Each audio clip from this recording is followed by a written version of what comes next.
Home స్వచ్ఛంద సంస్థ ఆధ్వర్యంలోని స్థానిక టీటీడీ కళ్యాణ మండపంలోని యోగా చేస్తున్నటువంటి వారికి మట్టి గణపతులను ఉచితంగా పంపిణీ చేయడం జరిగిందని సంస్థ వ్యవస్థాపకులు ధనపురి సాగర్ తెలియజేశారు। ఈ సందర్భంగా సాగర్ మాట్లాడుతూ ప్లాస్టర్ ఆఫ్ ప్యారిస్ తో తయారు చేసినటువంటి విగ్రహాలను నెలకొల్పి దాని నిమజ్జనం చేసినప్పుడు కలిగేటటువంటి అనర్థాలను దృష్టిలో పెట్టుకుని మనమందరం కూడా మట్టి గణపతిని పూజించాలని తెలిపారు। అలాగే రేపు వినాయక చవితి పండుగను పురస్కరించుకొని మా సంస్థ పక్షాన 200 మట్టి గణపతులను పంపిణీ చేయడం జరుగుతుందని తెలిపారు। ఈ కార్యక్రమంలోని సంస్థ అధ్యక్షులు ధనపురి సాగర్, కోశాధికారి తిరుపతి, సభ్యులు మనోజ్ కుమార్, ఇతరులు తదితరులు పాల్గొన్నారు।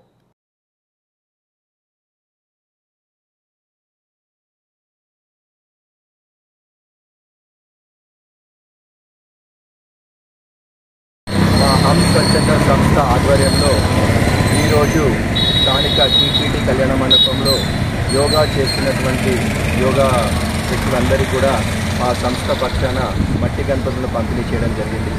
ఈ సందర్భంగా నేను అందరినీ రిక్వెస్ట్ చేసేది ఏంటంటే ప్లాస్టర్ ఆఫ్ ప్యారిస్తో తయారు చేసినటువంటి విగ్రహాలను కాకుండా మట్టితో తయారు చేసినటువంటి విగ్రహాలని మనం అందరం పూజించాలని, ఆ విధంగా మనం ప్రకృతి పర్యావరణాన్ని రక్షించిన వాళ్ళం అవుతామని ఈ సందర్భంగా ప్రతి ఒక్క భక్తుడికి నా సంస్థ తరఫున రిక్వెస్ట్ చేస్తున్నాను। మనం అందరం మట్టి గణపతి